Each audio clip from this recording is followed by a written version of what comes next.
Bye. Should I hang up? Bye. Judy, we can hear you. Bingo, she's Good. on. That was exciting. Hey guys, we're being recorded. Let's calm down. Oh, God.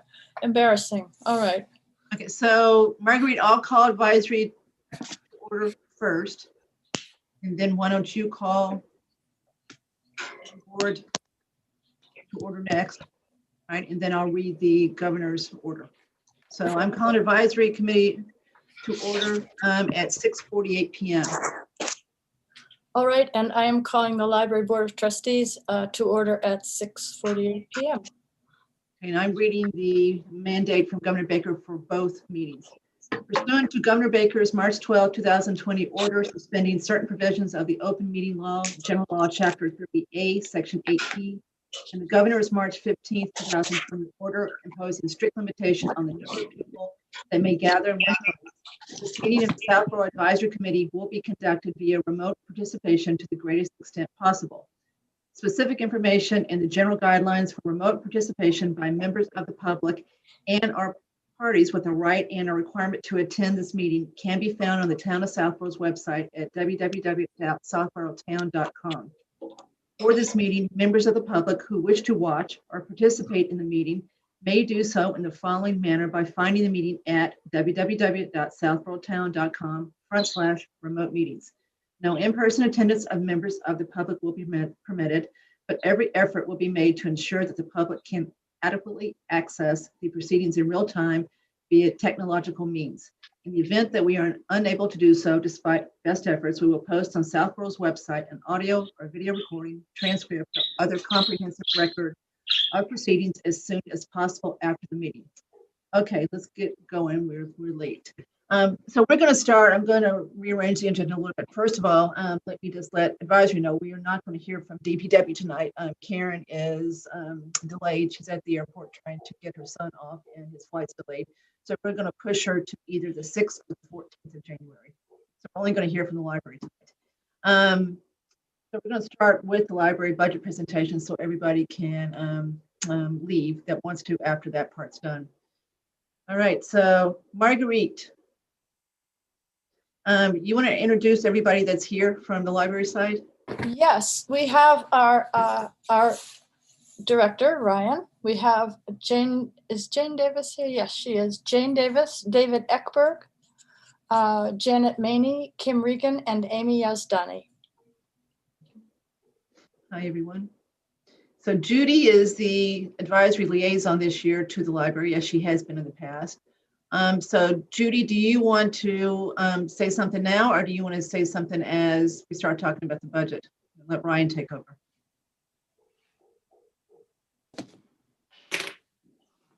Judy, you got to unmute. Now can you hear me? Yes. Okay. So yeah, I spent a fair amount of time today talking to both Marguerite and Ryan. And so I think I have a handle on their budget, which they're going to talk about, not me. But that's all I think I want to say now. I'll add as we go along. So go ahead, guys. So library side, what we've been doing as we get used to our new online budget software, I share a screen that shows your budget with everyone so everybody can see the budget as you start talking about it.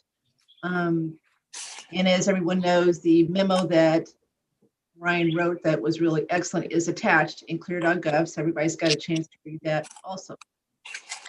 So I'm going to go ahead and get it ready to share, and then Ryan asks you to basically introduce the budget and let us know what you want us to know as far as proposed fiscal year 22.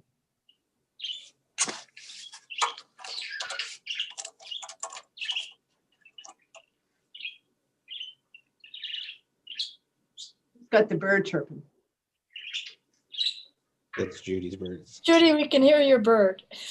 Oh, yeah, I'm the non-custodial. Well, my daughter's the non-custodial parent. I take care of it, but she owns it. So that's it.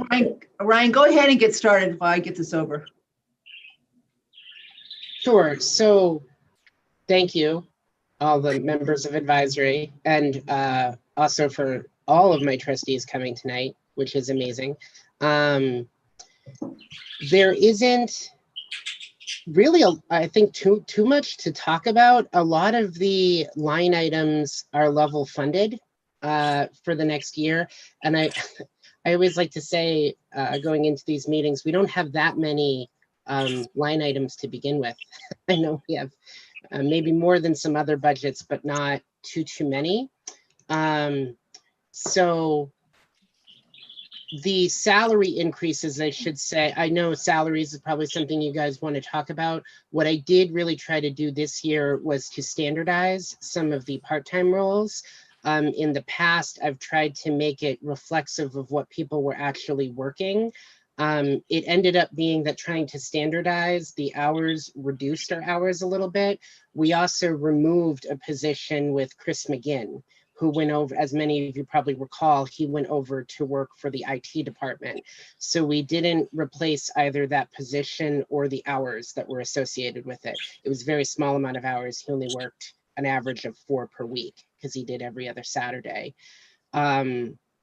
So the increase in salary is really what we're talking about, is a few reduction in hours in part-time, and then really just the standard increase based on the 2.5% that personnel board, I think, is still hopefully will approve at their next meeting, or at least make a change that would affect our budget in particular, because salaries, as you can see, is a big part of it. I would say the other sort of substantive issue this year was that last year we had moved some of our electronic resource costs into a new subscriptions line item. That is more this year because we ended up adding some additional electronic resources based on requests and the fact that the library was primarily virtual for the past few months. We've been doing curbside pickup service, but as far as resources to try to help the community during the COVID, we wanted to add some additional things that we thought would be helpful, including a resource called Help Now, which has live tutoring for kids. So that's one example, but there's many. We've been regularly working with my Southborough and on sort of our own social media marketing machine to try to get the resources advertised and marketed to the public. If you haven't, I know you guys read the memo, so you are very familiar with all of our electronic resources now. We did offset the cost of some of these new electronic resources in the book budget, so you'll see a slight reduction in that year to year. We thought we still want money for books. Books are still, the most important thing at the library, but we also wanted to be mindful that since we're adding so much into electronic resources, that there should be a little give and take there. So some money was taken out of the book budget in order to support the increase in the subscriptions line item. That's the magazines and other supplies, the 55830. I didn't, at the time I submitted the budget, have our consortium fees that did go up. As you can, it always goes up every year. So there was a little bit more that we have to pay. So I think we can try to absorb that cost in the current budget, but if that, we were hoping it would be more of a level fund, not an increase, but every year the consortium charges, I think, a little bit more to its member libraries. So that was in the dues line. That's where the consortium costs come out of. Ryan, can you explain what you mean by the consortium? So we are a member of CW Mars, which is the Central West Massachusetts Area Regional Western Regional Consortium, something like that. It's all the acronyms I'm getting messed up. So Central Western Massachusetts Area Regional System. I think I got it right. Okay, so that is, we're a member of that. We're one of about 130 libraries. So they do a lot of technical support for us, including manage our ILS, which is the integrated library system. That's the computer platform we use to check out and check in books. They also help us with the computer security system, which is called Envisionware, which requires patrons to log in to public computers with library cards. And it also manages our print system, something called LPT1. I'm trying to think of what, they also help to manage the delivery system through Optima, which is when you request a book, if we don't have it, or if all our copies are checked out, we'll literally get a book sent in a couple days from another library. We can order them because we get daily deliveries of books that come in. That stopped, as you can imagine, in March, but it did resume in at the end of June, at the end of May, rather. So that's part of the reason why we were able to offer curbside pickup in June, because the delivery restarted. And then people who were requesting books, even if we didn't have it, we were able to get it to them. Good. Did that answer your question? That's also a huge benefit. It means you can get almost, I mean, I've found I can get almost any book that I want just by requesting it, and you have the system. So it's a major benefit. We also have a shared platform for electronic books with C2B Mars. So they do most of the purchasing for electronic books through Overdrive and Libby, if you use either of those apps. We've started to make a local investment also in electronic content by helping to, we added Hoopla and Canopy, which are two services that you can check out electronic items in sort of a similar way, but we have to pay for them per use. Okay. So before we start going around to other members of advisory, let's just make sure we have the big picture here. So everybody can see the budget that I've got my cursor on. Somebody nod yes at me so I can see. Yeah. Yes. Yes. Okay, so the proposed year-over-year increase, and this is again comparing to the reduced budget that got approved last town meeting, because they certainly participated in the 2% exercise, is 3%, which is lower than it has been in the past. I think the board of trustees of the library would agree with me. So it's only 3%. Salaries are proposed to go up by the cost of living increase that they've been told to use by personnel board. So there's nothing earth-shattering as far as what they proposed. But I do hope everybody read Ryan's memo, because the section, he spent a lot of time on it, and the section where we asked them to basically tell us what they would want to do if they had the money to do it is really interesting. In that, he points out that most of their programs that they do, that the town likes so much, are funded from other sources. Their friends group, grants, etc. So there's not a lot of true programs that are embedded in the town budget. I think it's $1,000 if I'm right, Ryan. Yeah, so it's nothing. So they definitely have some things that they like to do that they can't do with the money the town allots to them. And a substantial portion of the programs that they run for the town are funded outside their budget. So if that were to ever dry up, there'd be a pretty big problem as far as trying to continue those. I also want to point out again before we start, there is no doubt that if you did a survey of the town as far as the service or department that would probably win the popularity contest in Southborough besides schools, it would be the library, which we've proven with prior surveys.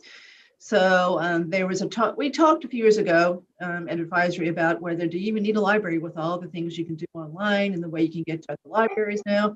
And the clear answer was that yes, we do. This town wants this library. It's used by everyone.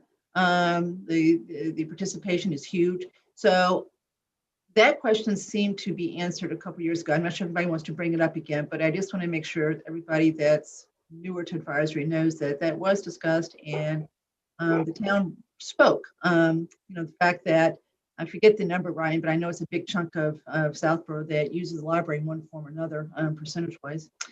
So we like it's about 6,700 people right now are active card holders who are residents of the town. Yeah, so if you exclude, people who were 3 or under, it's probably, 80% of the town, right? Or 75% of the town.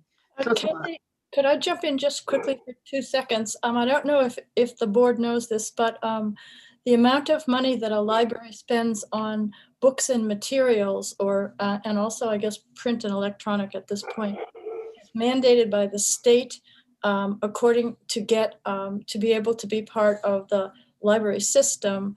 And since we're now over 10,000 people, it used to be you needed to spend 19% of your budget on materials, books, and now it is, for some reason, if you go over 10,000 people, it becomes a lower number. You only need to spend 16%.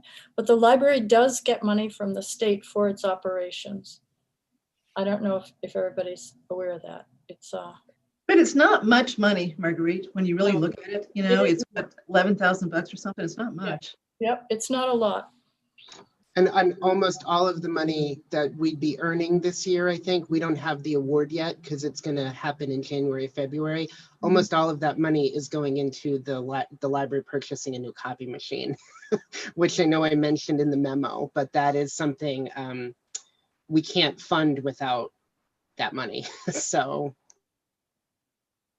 Ryan, just to be clear, what I call the cherry sheet money does not go directly to the library. It goes to the town, right? It goes into the general coffers. It's what we consider local aid. So you don't get that directly, do you?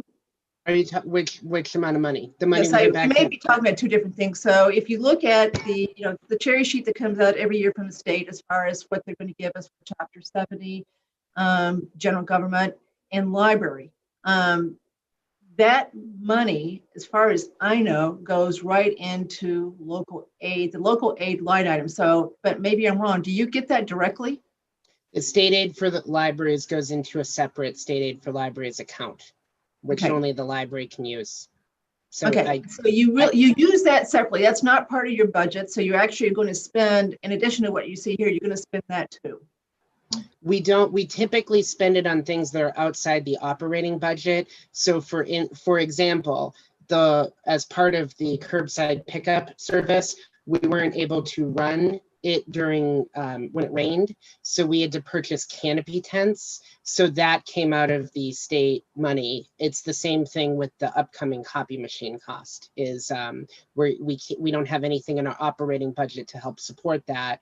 So instead of putting in a capital request and then waiting to see if it would get funded at a town meeting, we're able to use the state aid money for that purpose. For fiscal year 22. Yeah. Okay, so you won't be able to buy it to July 1st of 21. No, we have some money in the account now, Kathy, so we could get it use now. what you've got now to go ahead and get your copy machine. Yeah. Okay, let's get the budget questions out of the way first, and then let's go back to some other things like talking about the impact of COVID as far as people, et cetera. So we'll get to those last. Okay, so Andrew Pfaff, you want to lead off?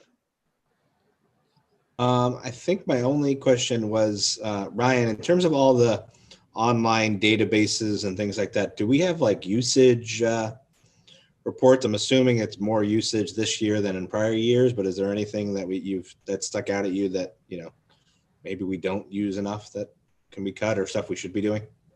So because we've expanded resources so much, that's actually been an ongoing discussion with the library trustees. I mainly look at things based on cost, sometimes more than usage, but I think we should be looking at both of those factors. I will say there's a direct correlation between when we work with Beth Mello on My Southborough, or we try to start promoting things on social media, we see an uptick in usage numbers. So we're trying to come up with sort of almost like a marketing calendar where we would highlight different resources at different times. Freegal in particular, which is that music resource, we're going to try to do a Freegal Friday social media post where we highlight like a different song or a streaming part of the service. So I have put together a preliminary 6-month report on usage statistics, which I'm reviewing with one of our trustees, Kim Regan, who we actually just, we were talking about that tonight prior to this. So we're hoping to refine that so that the data points are a little bit more clear on exactly how much these resources are being used. I can tell you that sort of overall, since COVID hit,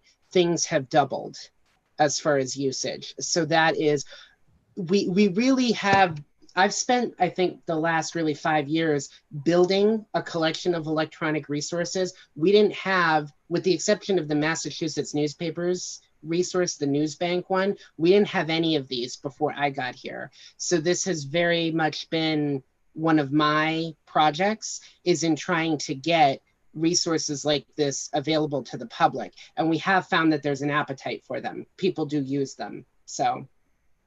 Okay, great. That's all I got. All right, Jason? You're seeing the budget questions right now? Yeah. The- Then we'll go to other types of questions. So I guess my question, Ryan, is I assume this budget is assuming you're back to full operations come the start of the fiscal year. Like, did you limit anything in this budget, by perceived closings lasting into the next fiscal year? We are assuming that as of July 1st, that the library will be reopened fully. So Okay. it's with the idea that that is the future. Okay. Let's all hope, right, that that's the case. And I guess it's somewhat budgetary related, and obviously your salaries and wages are going up predominantly by COLA. What is the expected timing that you think this teen librarian position would come forward? Like, there's no chance that this is going to come for FY22, correct? Correct. So this is, the teen librarian position is more of a long-term, sort of a long-term planning goal.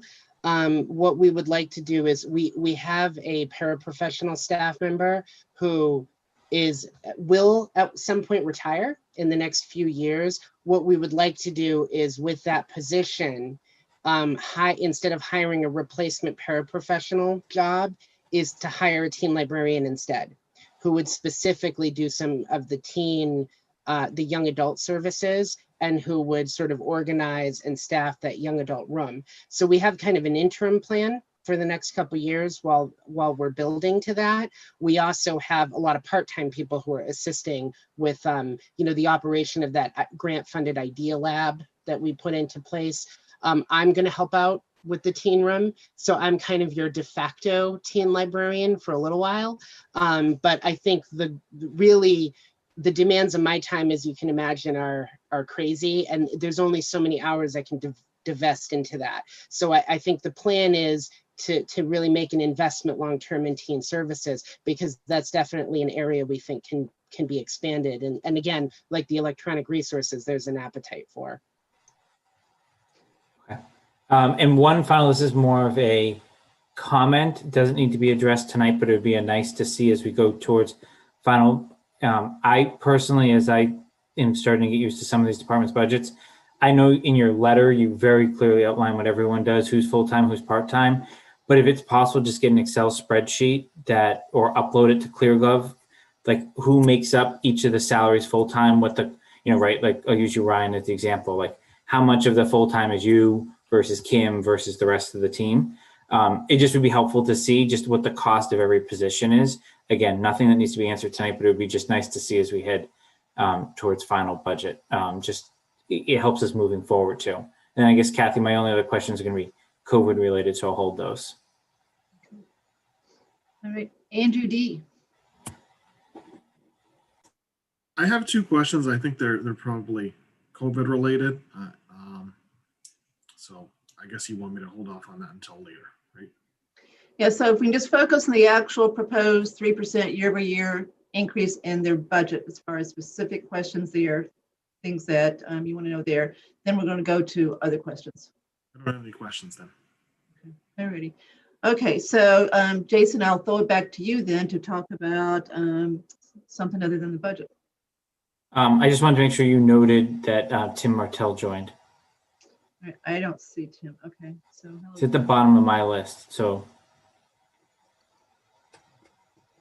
Okay. So I see a lot of people in there. Okay. Tim, I'm not sure when you came in, we're talking to the library about their budget. They've got a 3% year-over-year increase. So we're just first round, we're just talking about questions on their proposed budget. So do you have anything that you want to ask Ryan? Hi, Kathy. The only thing, I probably missed it, but I did have a question about the magazine cost and why it was so much higher. Okay. So that it's not just it's really the subscriptions line item is what I call it. I think in Vadar it's put in as magazines, other supplies. So that is the electronic resources, Understood. the additions that we've added over the past year. That makes sense. The line item doesn't make sense, but your explanation does. So thank you. So a lot of that is especially in the past few months, we've added, I think, 5. And so the cost combined is helped if you look at there is a detailed breakdown I have, which I can send you guys if you want. I apologize, Jason. I didn't know how to itemize ClearGov when I was trained on it. Otherwise, I would have added those in. But I do have a detailed spreadsheet that also includes a breakdown of the 55830 cost, so you can see how much each database costs. So I make sure that Kathy gets that and she can distribute to the rest of advisory. We're going to get better at this over time. So anything you want to add, Ryan, all you're going to do is send it to Brian and he will add it. And we know you've added it because we see paper clips over here as far as anything that's added. So you can do the same thing with the salary spreadsheet if you want details. And we probably will ask for that next year. I mean, we're just all getting used to being able to look at this and use it to its full extent. I hate to gum up the works here, Kathy. I did meet with the library trustees yesterday, and I will say that there was some discussion about doing an internal promotion with a staff member, which might increase the budget for next year potentially. The board wants to move on it sooner rather than later. So I'm happy to discuss that a little bit further if you want more details, but I don't anticipate the addition to the budget next year is going to be more than a few $1,000s. I need to work with Betsy Rosenblum on the personnel board to get a better handle on exactly how much the cost is going to be, but I don't think it's going to be a significant increase. If you guys plan on doing that, and I will speak to my former advisory chair, Janet Maney, who knows how this works, the sooner the better. Right now we have, I think, the worst budget problem I've seen in my whole history of advisory. It's one of those that normally we know how to start paring things down. At this point, things look like they're going the other way for a variety of reasons. So I'm not sure how we're going to get to a reasonable year-over-year tax increase. We're definitely not there yet. So I'd say if you are planning on changing what we're looking at right now, you should get that change in. We're not going to vote on anything till we've looked at all departments and then can look at the big picture before we start considering individual budgets. Sooner the better. We also may have to make a change on the salaries line item anyway, due to how personnel board falls in the SAP. So there might be some synergy here. The budget impact might not be, you might not see it as significantly, but just to let you know, because this isn't a secret, it's the board discussed this yesterday. We're talking about moving the children's librarian into the assistant library director role that we created about 2 years ago. Is that she's taken on additional administrative duties. She's been doing them since the assistant director left, and we think that it's a good fit. She'll still maintain a lot of her role working in the children's room and doing direct children's programming, but she would assist me in some of the administrative tasks, which I desperately need help with. So, and that position needs to be added to the SAP? It's already there because we did it 2 years ago. So that's the best part, is that it's mainly just, there'll be probably a slight compensation increase as part of that. Okay. Okay. So back to Jason as far as other non-budget questions. So John Rooney just, he's trying to get into, so. Jason, I'm in. Thank you for getting me in. Perfect. Hi, Thank John. you, man. Sorry, Okay, so everyone. That's okay, John. We'll catch up real quick. First of all, we're only doing library tonight. Karen is stuck at the airport trying to get her son on a plane that's late. So we've gone through their budget for the most part. They're proposing a 3% year-over-year increase. However, there's some caveats. There's some things that they may add to their proposal that would increase it. We've got all the library board with us tonight, so they're all here. We're now turning to questions about things other than their budget. So if you have a budget question, let's go ahead and get that in right now. I do not. As usual, I think Ryan has sharpened his pencil and done a great job in putting the budget together. So I have no specific questions, Kathy or Ryan. Thank you. Okay. All right, Jason, back to you again. All right. So my question related to COVID is, obviously we're not out of the woods for FY21, and to obviously no fault of your own, you've obviously been crippled in terms of what you can do from what you used to do since the middle of March, right? And I guess, could you, I think it was well detailed in the memo, but can you explain, especially with your full-time resources, are they all working full-time now? Have they been redeployed in other areas of the town, or what is happening with your current staff, especially as we think that, I think we all know we're going to be in this situation for probably, another 6 months. So can you just walk us through that as we think through the impacts on FY21, given some of the demands, needed from other departments right now? So sure.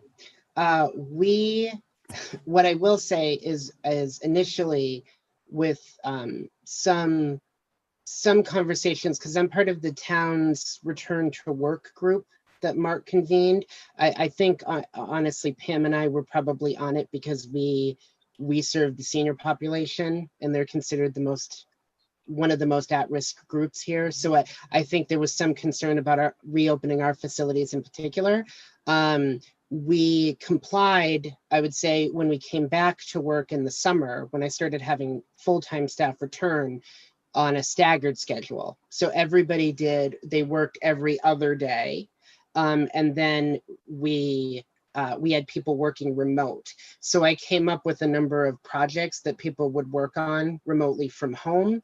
That was also when we made the investment in the new chat software. So we actually didn't get the chat software up and operational until October. It took that long, but I had full-time staff members assisting me with trying to integrate none of my library staff are coders, including myself. So we really had to figure out things we'd never learned before. So when September hit and it was the fall again, some of the governor's restrictions had been lifted.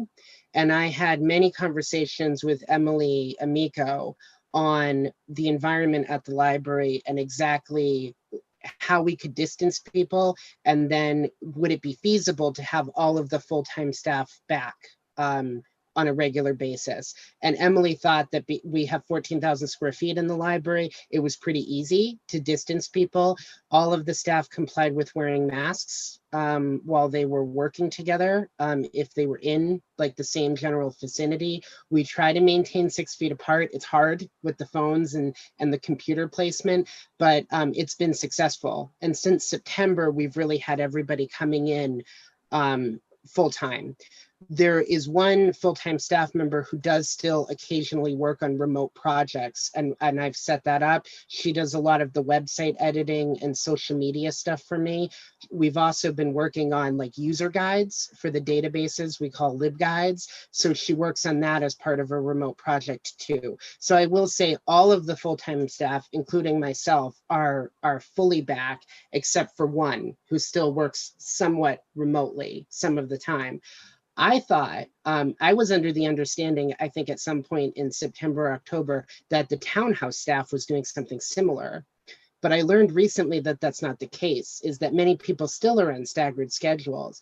What I will say is also in September, because the work that my staff do now, I don't know how to correctly verbalize this. It is a lot more time intensive and manual and physical than what the staff were doing before. Just getting people books, we have to bag the books, we have to contact, so patrons order, which is one part of the process. We then have to check out the books, bag them, and then contact the patron again to schedule a pickup time. Then the patrons have to pick it up. We often have to follow up if people don't pick up.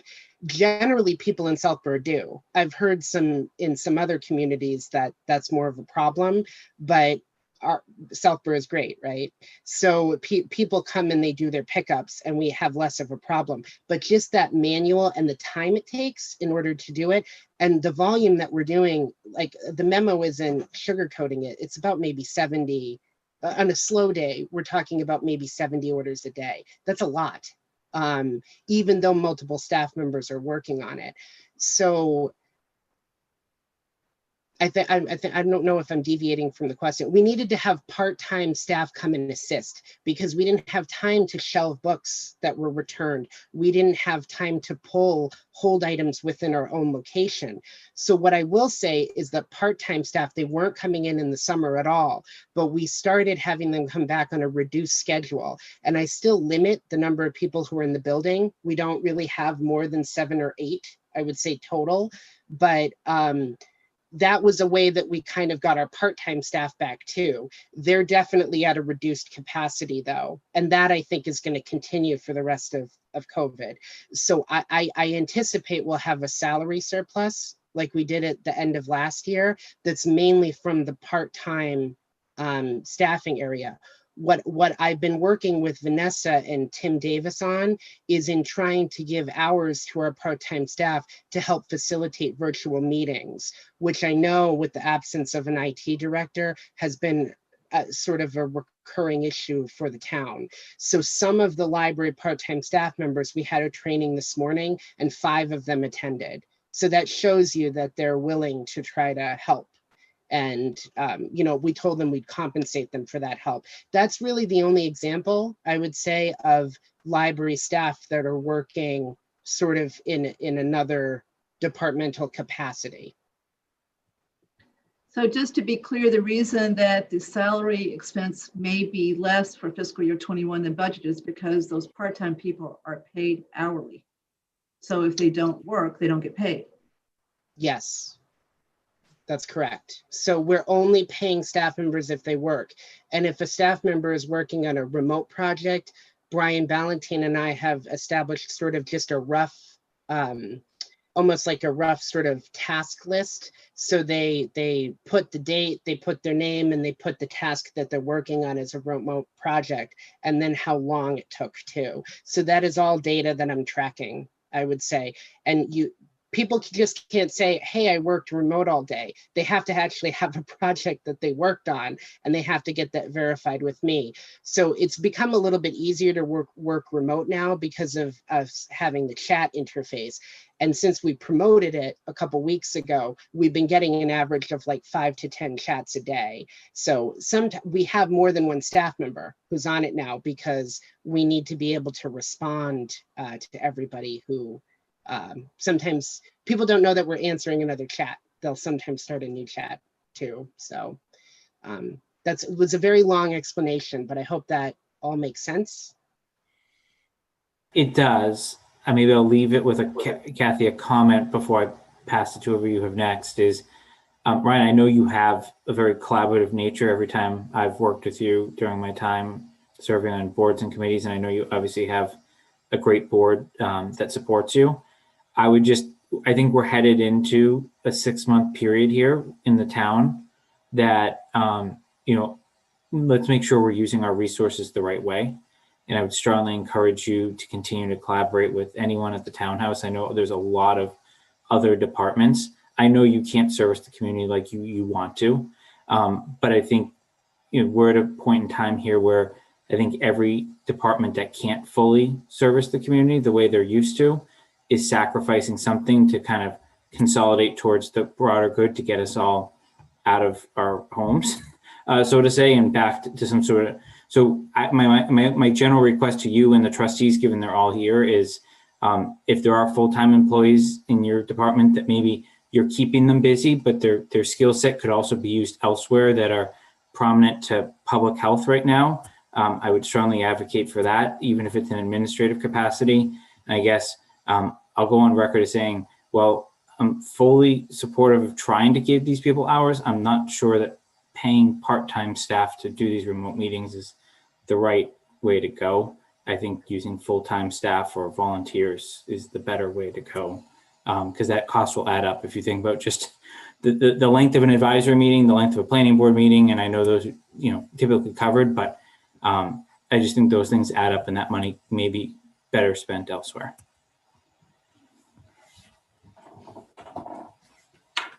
I don't know if you want me to respond, Jason or Kathy. The only thing I'll say is that the reason why we've allocated part-time people to help with the virtual meetings is that there's not enough hours in the day to allocate full-time people to it. I only have 5 full-time people, and I promise you they're working very hard on the curbside. There isn't, just finding time to try to process, buy, and catalog new books has become increasingly more difficult since we started curbside. And this is something I've gone on record telling the trustees, is that a lot of libraries, bigger libraries elsewhere in the state, are talking about doing curbside and having in-person services. We've already identified that we cannot maintain doing curbside while also having in-person services. It's just too time intensive. It's too much work. I would need to add more people. So thank you. Your point is well taken, Jason. I don't know how much part-time people are going to contribute to virtual meetings. I just know that these staff members have lost hours, and I'm trying to find opportunities for them to help the town in another capacity. So. All right, thank you. Andrew D. Hi, yes, I have two questions. The first is, I think, related to Jason's last question, which is for the current fiscal year we're in, FY21.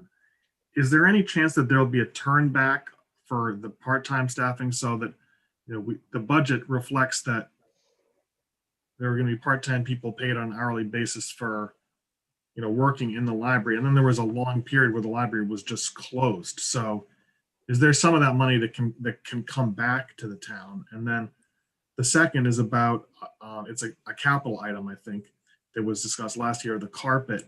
Has there been any talk, and this is also a question, I guess, to capital, about trying to coordinate that with the time the library is not fully active so that it can work? I mean, it would seem to make sense if there's an opportunity to put in that carpet, replace the carpet when there's not a lot of patrons in the building, could maybe be done faster, quicker, cheaper, etc. Those are my Kathy, 2 questions. Do you want me to take the capital question, Kathy? Yeah, go ahead. So we've talked about that extensively with John Parent. Okay. This would have been one of those, if we had a fall town meeting, I could have seen capital strongly supporting, you know, we didn't take a formal vote, but strongly supporting moving that into this fiscal year, just because of the conditions they're working under, right? That the building's closed, there's obviously other construction going on from the facade project. I do think, though, Andrew, your point is well taken, that it is obviously on the slate for the March town meeting. Even if the town meeting gets delayed, right, I think John should be ready to go so that, you know, if we can spend the money on July 1 and it passes town meeting, that, you know, maybe Ryan delays his opening a week or two to minimize, right? Like, that's the conversation I think John Parent has definitely had with us as capital. But, you know, Ryan, I obviously would welcome any of your thoughts. I will say we have a lot more experience now with bringing our operation outside. So John talked about shutting down the library when we were doing this work. And we talked about maybe doing it because it would be effective July 1 if it was a town meeting warrant article. So I will say that Kim Ivers and I have had some preliminary discussions about maybe doing an outside some reading program for the weeks that we would not, that the upstairs wouldn't be accessible, and we would still be able to go in and out of the downstairs. It's just the upstairs wouldn't be an option. So I think there's definitely some creative solutions that wouldn't require that we could still be open, Jason, because I think once we open, I would really not like to close again. Like if that could be avoided, I think that is the general hope. But just to make sure we're on the same page, originally the library interior work, floors, painting, etc., was going to be on the warrant for fiscal year, or last year's annual town meeting, right? It was John Parent that wanted to move it to fiscal year 22 because he wanted to finish the construction work, the roof, the facade, all of the major work that was approved the previous year, so that didn't hurt the floors, the new floors, the painting, etc. So that's still the case, correct, as far as how this is being coordinated? That's true, We're right? hoping that the bulk of the CPA facade restoration work will be completed by early January. So there's a couple, obviously because of COVID delays, there's a couple issues which are pushing some smaller punch list items further down the road, but those are things that are very workable, and we understand why. I think the bulk of the roof and the stairs should be completed in the next few weeks. That's what they keep telling me, so I have to believe them. And that's what needs to be done before we're ready for this next interior work, correct? As far as what John Parent prefers. Yes, I will say that this wasn't the only year that item was deferred. I'm sure Kathy and Judy Butts remember this has been deferred a number of years. Is that really the interior work was supposed to be done years and years and years ago, and it's just something we've kept pushing out. And it's at the point now where the adhesive for our old single carpet upstairs is so old that humidity gets trapped in it. And it sort of has this parachute effect in the summer. It's not fun. We need a new carpet upstairs, so. I can assure you, Ryan. It got pushed and pushed and pushed, but it got pushed this last time because John Parent asked for it to be pushed. So it was a little bit of a different reason this past time. Yeah. And Capitol had basically no conversation about it. That's the level. Like it was just a vote of yes, it needs to be done. I will say I'm very excited that there's members of advisory who are on capital planning, and that the capital planning committee exists now. That's a very exciting prospect. So there's $115,000 that is budgeted, just to be clear to everyone. Okay, back to Andrew. Andrew D. Oh yeah, my other question was, and Kathy, I don't know if I've stated this properly, but about, there was at a certain period of time where while the library was still closed, where the town had budgeted to pay part-time hours that were not worked. Is there any way we can, get that money back? So this is just a point of clarification for advisory, as well as I think all of the trustees know this, even though we have some new board members. Because the library board is elected, they have the ability to reallocate funds at the end of the year if there is a surplus anticipated. In prior iterations of the trustees, they have voted to do that so that the library can spend money on any sort of wish list items or expenditures that weren't in a line item. Last year, and I really have to applaud our one of our newer trustees, Janet Maney, who's familiar with the budget process, I think very well from her time on advisory, is that other departments, when they have salary surpluses at the end of the year, that it has to go back to the town. So I recommended, even though there were many things like canopy tents and copy machines that the library could have bought at the end of the fiscal year, I said, this was allocated for salaries. It's the end of the year. We didn't use the salary money. Does the board want to turn it back over to the town? And other members of my board can weigh in on this too, about what they want to do for this year, potentially, that we're nowhere near the end of the year right now, so they haven't made a decision. But last year, they voted to turn the money back. And I think my recommendation for this year, Andrew, would be to do something similar, is if we had money allocated for salaries that was not used, we should look at turning that back over to the town. But I will say I can make a recommendation to the board, but it is ultimately their decision. Okay, thank you. And I just asked because, this is just my second year of doing this in the second budget cycle. It's definitely something that you remember from year to year. For me, is that, if there's some turnbacks, it's something that kind of, generates some goodwill, I think, on our part. So I'm trying to find what you guys turned back for fiscal year 2020, and I can't find it. Do you remember how much it was? I want to say like a ballpark, it was somewhere between 11 to 12K. So it Looks was, like it's I don't 12. think that's an insignificant. What did you say? Did you know, Jason? 12. Looks like 12. it's 12.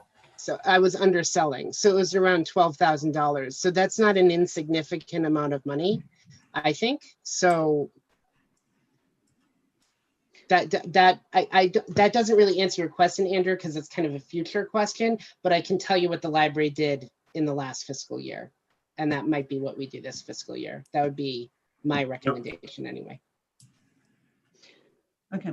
Is that it for you, Andrew, as far as other questions? That's it for me. Thank you. Thank you, Ryan. And thank you to Mr. Rooney, do you have any non-budget questions for either the board of trustees or Ryan? I do not, Kathy. Sorry, I kept hitting the wrong button. All right. Mr. Martell? I do not. Andrew P? One question, Ryan, that I'll probably ask you every time I see you is, how's it going with the MBLC design grant? Any window open yet, or any prospect of a window going to open? No, but so we've been following kind of the state budget, and I met with some of the MBLC reps today, and it oddly, they increased the state aid award, not by much, but just by 20% overall. At least that's the anticipated, because I think there's not a complete budget for the state. Is that correct, Kathy? I think they're almost there. They're in conference right now. So the House passed theirs, Senate did theirs, so now they're trying to compromise. But they're not far apart. They're not far apart. So it's a little bit more than what Baker approved. So they're almost there.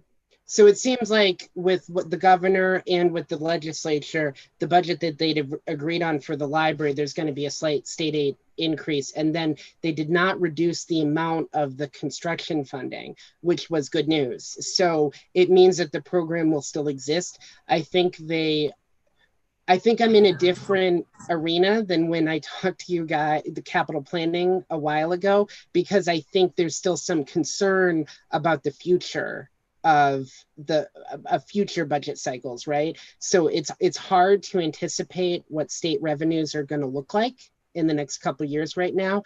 I think it does seem like people are cautiously optimistic. So I will say that if a window opens to apply for the planning and design grant, we will be one of the first in line. So. All right. The other question I had is, you mentioned like a self-serve kiosk in your letter. I think that kind of dovetails with the curbside pickup. Like what would, I'm envisioning almost like a package pickup thing at like Home Depot or Best Buy, where you order and pick up in store and you have like a little machine that you can go up to and your books are ready. Is there a way to kind of, I think people like the curbside pickup kind of aspect of the library possibly, but to do it in more of a technological fashion so it's not so labor intensive, but kind of like a machine that has a little door with your books in it and somebody can type in their password and library ID and it opens and they grab their books kind of thing? They do make those. I've seen them at library conferences, and it encourages people to bring their library cards. So it's like an Amazon locker pickup. You scan your card at an area, and then the locker door opens and people could grab their books. So there's just some logistic stuff like, where would we put that? And then the cost of that is in the 5 figures, as you can imagine. It's not an inexpensive piece of equipment. And I would just say, I mean, maybe if there was some salary money at the end of the year, but I kind of told you guys what we're going to do with that. So, you know, we look at, I'm making a joke, but we would look at if there would be like a grant opportunity in the future, or if we could allocate maybe some of the state aid funding for a feature like that at some point in the future. I will say, we talked about sort of the library getting back open next summer and about having the staff back fully. What I will say is that I think COVID is going to change fundamentally the way that we operate and that we look at working with patrons. That is something I've heard from a lot of other area library directors, is we're thinking about, if we ever get in a situation like this, what's the best way to kind of plan for the future. So that is in the back of my mind, I think. And I am looking, like you said, for technologically solutions to how we could serve patrons, because the benefit of that locker setup is that people could come to the library when we're closed and they could still pick up holds. That's not something that we currently can do. So I think there's an appeal factor there, even if it wasn't COVID, right? So there's a lot of different ways we can do, and I try not to go too crazy with too many brand new technology solutions, but I'm always sort of forward thinking, and I always think of ways that we could use technology to improve things at the library. Yeah, and Kathy, I'm wondering whether or not you might even be able to classify that as a CARES kind of thing. COVID related, non-contact, you know, library function kind of thing. So Andrew, I think I've said this in meetings before, at least the trustee meetings, we were having issues even having the bags be a reimbursable expense, because it had to be necessary to the operation of the library. So if it's something that's sort of an additional service, that was something that I was told would maybe not be covered under CARES. Do you know what they actually put in for anything from the library as far as the application, Ryan? A hand sanitizer, I believe, that we purchased when everything first happened. We spent a couple $100s on that.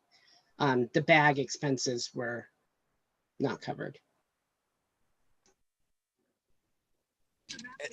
Ryan, they were not covered, or they were not submitted? Submitted. They both. I was told that we shouldn't submit them because there may be an issue with getting them covered, because they weren't necessary to the integral operation of the library. Well, I think an argument could be made, and perhaps I'm an island on this, that it was necessary for the continued operation because patrons were not going to be able to access books or access material absent the ability to put that material in a paper bag. But again, I think the argument could be made. I guess from what you're telling me, it was not made. But it's not too late either. We got one more submission that's about to go in. And I think, John, unless I'm missing something and there's something taboo against it, I think it's certainly reasonable to ask for, you know, even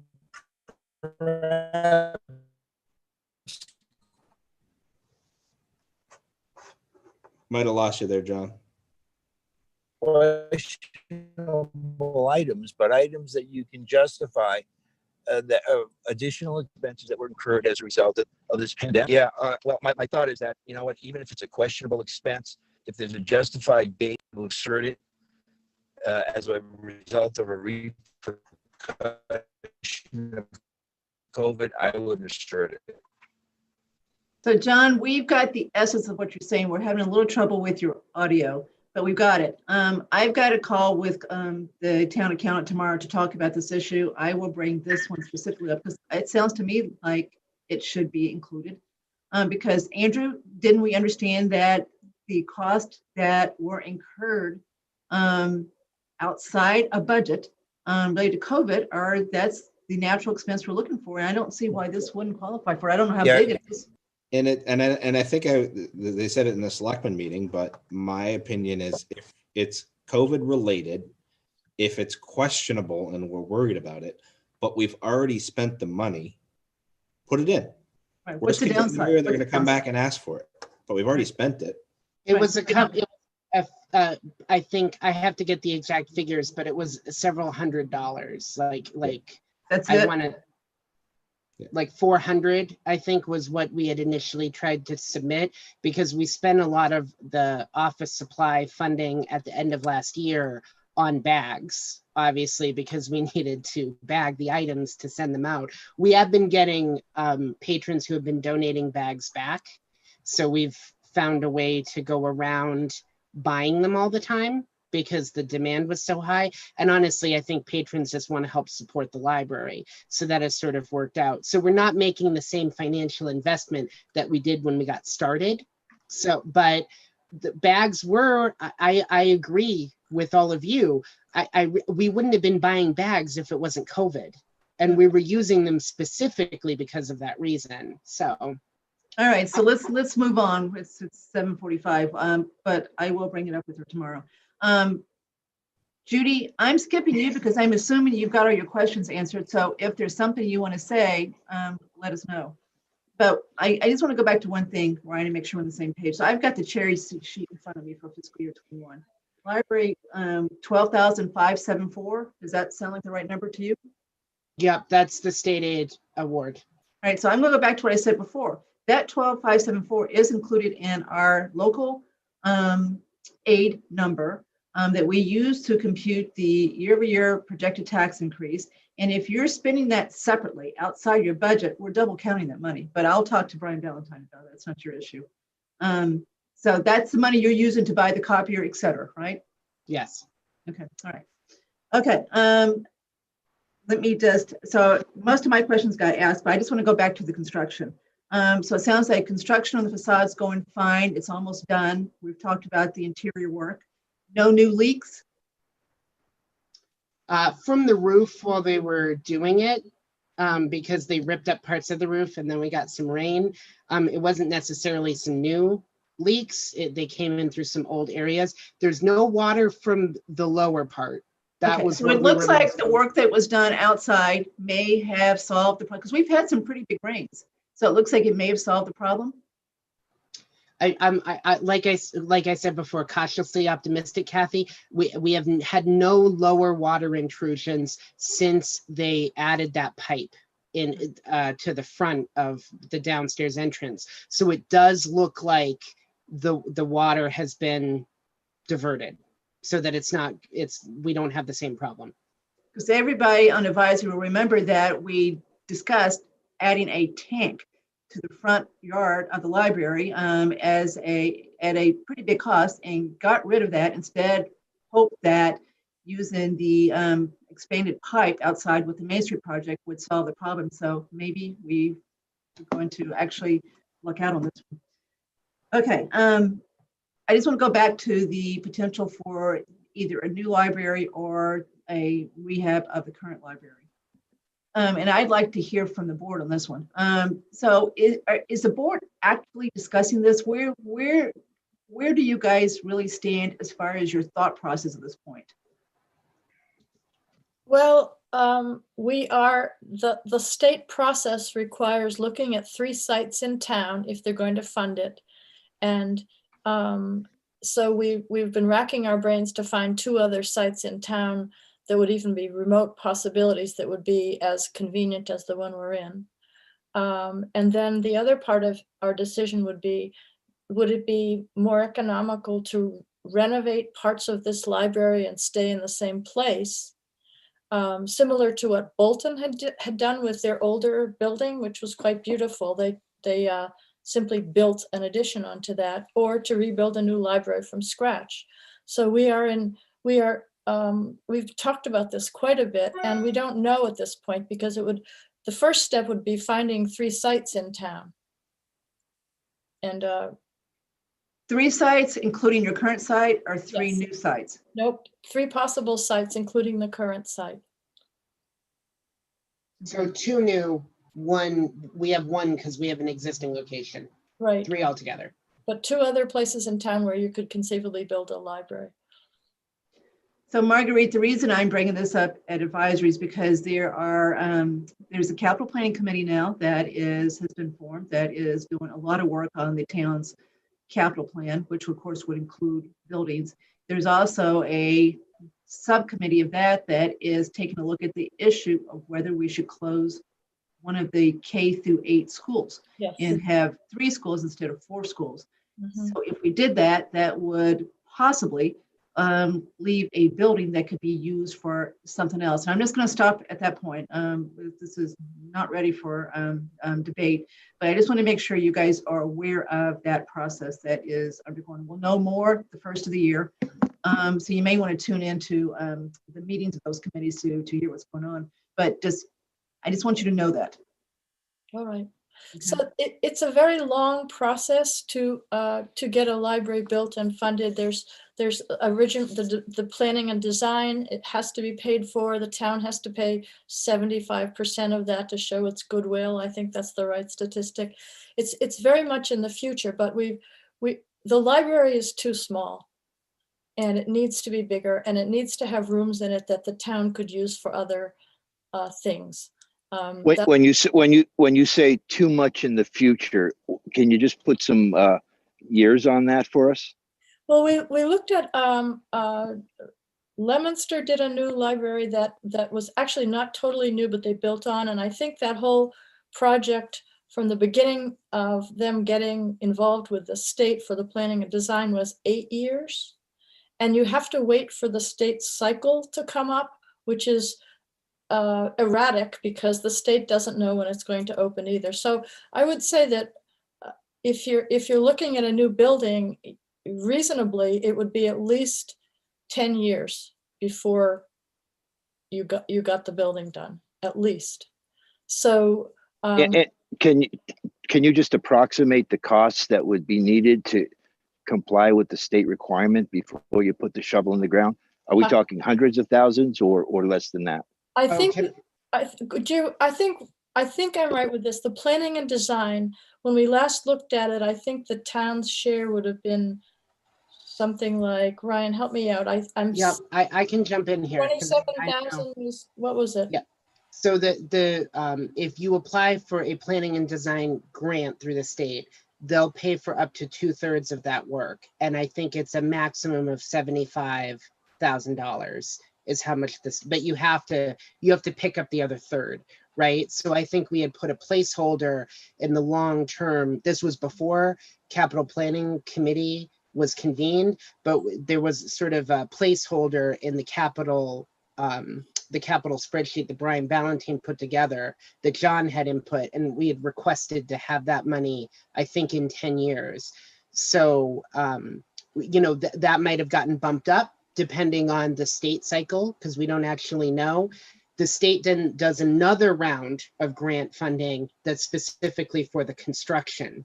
And what I can tell you is that the state can pay upwards of 47%, sometimes a little bit more than that if you do environmentally friendly certification, which we would want to do in Southborough because we're a green community. So I think we would get possibly up to 48% if we did the environmental component as well. And that's almost half of the overall construction. So it's incentivized for us to try to follow the state cycle in order to get the grant funding, because they make that much, they pick up that much of the bill. Right, and the other part of it is, if there's going to be a school that's decommissioned, like say Woodward School is decommissioned, that would have to be a known fact before we could even do the first part of the planning and design, which involves finding the 3 sites. So it's a little bit of a domino effect going on there. And of course, the current library is sitting on land that's deeded to be a library. Right, and I thought about that, and the possibility is the town could actually have 2 library buildings. You could make that into the historical library or something like that if you wanted to, and then build an entire new one if you wanted to. It is a beautiful location for it, but it's not the biggest plot in the world. No, it's not. No, it's not. Okay, anybody else with any other questions to either the board or to Ryan? I would just encourage them on the construction not to go at it along capital planning, given there's three of us sitting here right now. It's definitely willing to listen and help in any way, and it's definitely on our radar. Thank you. We know you, I sat in on one of the capital planning meetings that was talking about the library, and I felt you were very supportive, and I think it was great. Maybe. So Ryan, I just want to say you are great to work with. I feel like we're privileged to have you in this town. And I love all these people on the Board of Trustees. This is very nice. I'm almost glad that we didn't do a DPW so we could talk to you guys longer. I don't think I undersell this, but I'll say advisor, even though there's some new members who are all great people, advisory is one of my favorite boards to work with. And I'm probably in a minority in the town, but I look forward to the budget presentations every year because I like talking about what the plan is for the library. And even though the memo response was a lot of work, it was really fun to write and give you guys an update as to everything that we're doing and everything we hope to do. So thank you for the opportunity. Assuming nothing else, go ahead. Andrew? I just said thank you, that's all. So you're saying, Ryan, that there's some in town that do not look forward to our meeting? I mean, I can only speak for the library, Mr. Rooney. That's my wheelhouse. So. Okay. So Understood. Thank you. right. Thank you, guys. You're welcome to stay, but we're going to move you out back to the audience. And we'll talk. Thank you very much. Okay, bye-bye. Well, Marguerite, don't you have to adjourn us? Ah, yes. Yeah, thank you do. All right. It is now, what is our time? Our time is 8 o'clock and I'm adjourning the library meeting. Do we need to vote on that? No, we don't. We can just do it. I think you have to do a roll call vote. All right. I move that we adjourn the meeting. Trustee Davis. Second. Thank you. Okay. Trustee Beckberg. Aye. Trustee Landry, aye. Trustee Maney. Aye. Trustee Reagan. Aye. Trustee Yazdani. Aye. We're adjourned. Thank you. Thank you all for coming tonight. Thanks, too. everyone. Thanks. Good Good night. All right, so I'm going to start flying here. I've got to drive into Boston in the snow, so I've got to get going here. Okay, we're not going to approve the minutes from 12/9. I've got quite a few edits. So what I'm going to propose to do is everyone send their edits to 12/9 to Andrew D, and he'll work with Claire and we'll vote on those January 6th. But let's get it done this week before we forget these. There's just a lot of important stuff in these minutes. I want to make sure that we got time. I don't want to overwhelm Claire tonight with a bunch of changes. Okay, so everybody agree to get their changes to Andrew this week. And then Andrew can circulate. Kathy, does it make sense to send them to Claire so we don't have an open meeting law issue? I Send it don't to know. me, Yeah. and it's not a, Yes, if you go one at a time, there's no open meeting law issue as far as I know, Jason. All right, I was told otherwise, so. We'll go, why is that open meeting law violation? Because it's still supposedly, it's still deliberation between two members, even though it's not a quorum. So you're sending Andrew D minutes and saying, these are my changes. He's not talking to you about them, so I don't know where the deliberation comes in. But okay, to be safe. Now, actually, no, let's go to Andrew D for now. And nobody talk to Andrew D about it. Just send him, say, here they are, and he'll take it from there. Okay. I said, Jason, why don't you do your update quickly on the vacation sick pay issue? So really quickly, I presented to the personnel board last week. I focused more on the discussion that advisory had around sick leave payout, and vacation leave payout, and just asked for them to look at it. I kind of gave them some examples of how it is working. I didn't honestly finish what I was talking about before multiple personnel board members kind of chimed in and basically voiced strong opposition to how it's currently worded. So while I don't know where they'll ultimately go, they didn't take any votes. I do think when the personnel board comes in front of us, whenever that's going to be before a town meeting, Kathy, I would not be surprised to see, some significant edits to section 11 of the SAP. Again, they didn't deliberate, they didn't vote, but the general tone was they're definitely going to look at it, use their expertise in the area, especially those that are in HR function, and come back to the town with potentially a proposal. So Separate Jason, go go ahead. No, go ahead. So I just want to make sure that we don't lose sight of the big picture here, because there was a time when I thought I understood where you thought the issue was, and then I kind of changed my mind. So to be clear, do you personally think that the issue is that we should change the policy for how much sick time someone can accumulate without it being reduced year over year, carried over until they actually retire? And the same issue with accrued vacation pay. Is that still your issue? Or is your issue more, which is what I used to think it was, the way that some contracts allow for vacation to be paid out when they've got. So remember, there's 3 prongs to how this all came about, right? So the one that dealt with personnel board, right? Because we had 2 letters that we voted on when we talked about this. The one with personnel board was saying, hey, we saw this, the town's liability is increasing. Is this standard or not? Because I think all of us coming from the private sector were saying, we've never seen something called sick time payout. And we've never seen vacation balances allowed to be accrued, which legally you then have to pay out that much. So they're going to look at that. Part 2 is what you just mentioned, Kathy, is that's a Board of Selectmen issue, because they're the ones that authorize those contracts. Is, hey, do you realize that you're actually adding in another $3,000 to $5,000 a year in these contracts? And it may be purposeful and all that, but I'm not sure that they, at least those that approved the prior contract, were aware of some of that language actually means from a budget.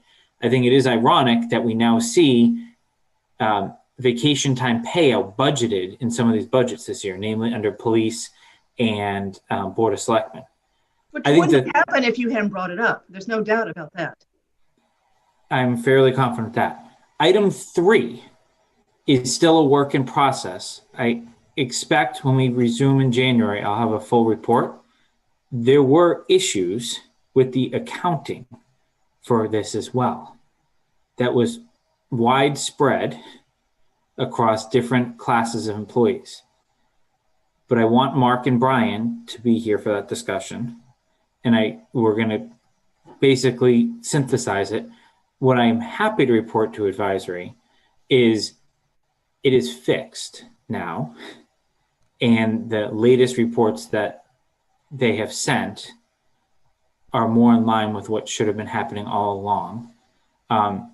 And they have definitely changed some of their processes. So I think that's a formal discussion we should have as kind of the back end, but it was not an insignificant amount that it was off. So Jason, are you saying that the accounting, the town's accounting came up with questions relative to the computing of sick time and carryover? I'm saying there was an issue on the spreadsheet that the town was carrying for balances was incorrect. And John, they use that spreadsheet to accrue on the town's financial statements what we believe we are legally obligated to pay at the end of every fiscal year. I know. I think it's a very significant issue. And Jason, I'm not trying to pile on, and I do think your suggestion about having a fuller discussion with a wider variety of participants makes a lot of sense. But I'd like to do that, Kathy, sooner rather than later. But now this is where this is what I want to make sure that we're clear about something. Remember again, we've got 3 classes of employees in Southport. We've got the vast majority of employees are part of a union contract. We've got several, but they're part of that. The school employees, firemen, policemen, DPW, etc. Then we've got what is called SAP, the Salary Administration Plan employees, which are almost everybody else that's not part of a union. And that's what the Personnel Board pretty much works with. Then you've got the few people, the higher paid people that have contracts directly with the town. So Personnel Board can only deal with SAP. They have no jurisdiction over the union employees nor the contractual employees. So what I'm trying to understand here is, if we believe that we should not allow this unlimited carryover so that when someone leaves, they can leave with a $50,000 payout, just to make up a number, for non-used sick days. We believe it really should be limited because it is limited elsewhere. That's only in government that you see this kind of carryover still being allowed. We don't have any direct impact on what the union contracts say. So is it fair, unless Jason thinks that we do, which I want him to say so, if we don't, then is it fair to change it for one small group of employees, but it won't be changed for everybody else because we can't change it? It's going to be the union negotiations that would change it, and there's no appetite to do that. The unions are not your issue with sick time. Actually, most of the unions do not have a sick time payout, at least the public safety unions. I have not looked at schools yet, Kathy. I think that's a whole, and we can. I don't know what their policy is. The sick leave issue is particular to certain department heads, certain contracted employees in all SAP employees, especially those that are long tenured, which by my count is about 7, that basically get 20% of their sick bank when they leave. Some of these people have thousands of hours.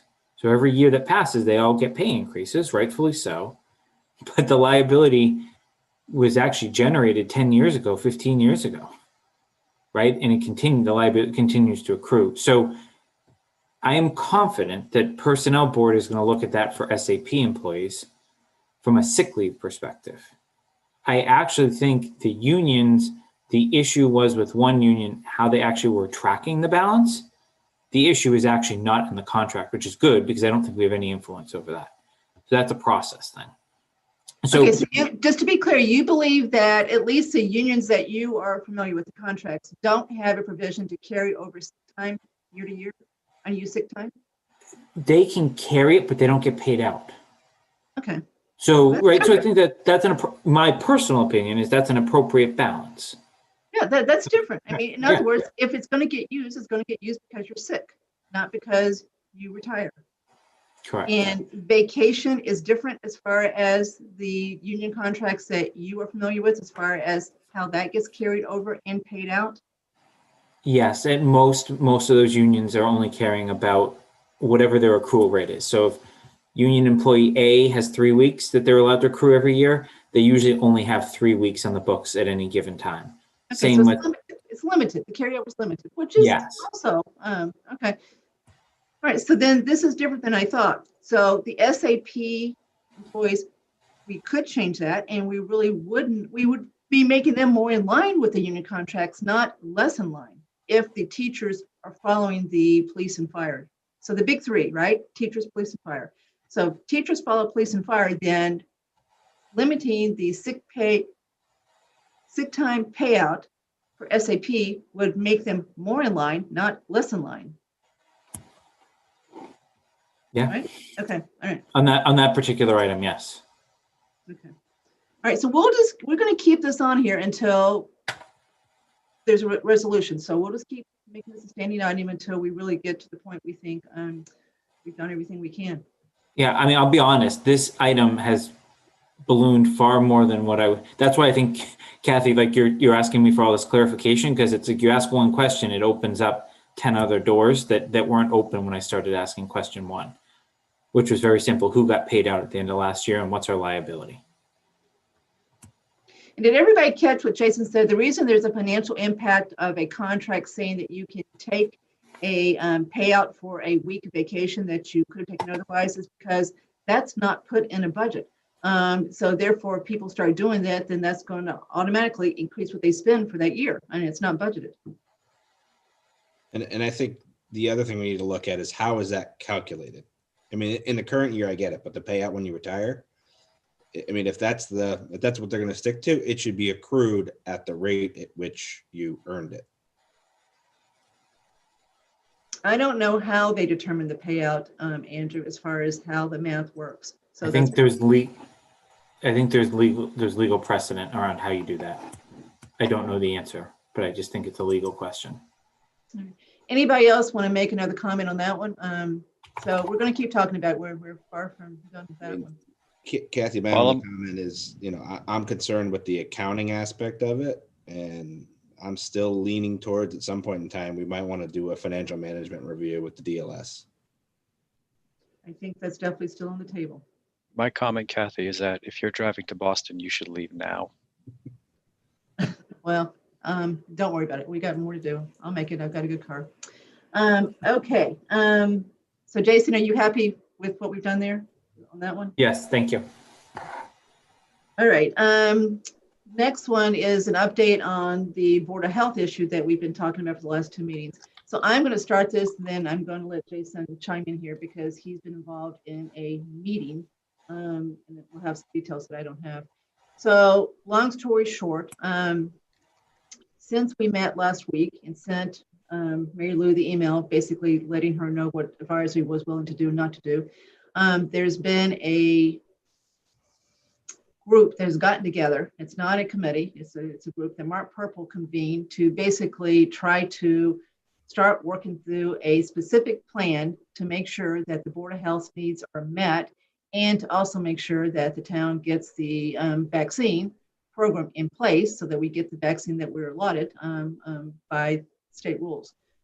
So Jason, you want to take it from there as far as who was in the meeting and where you think it's going to go from there?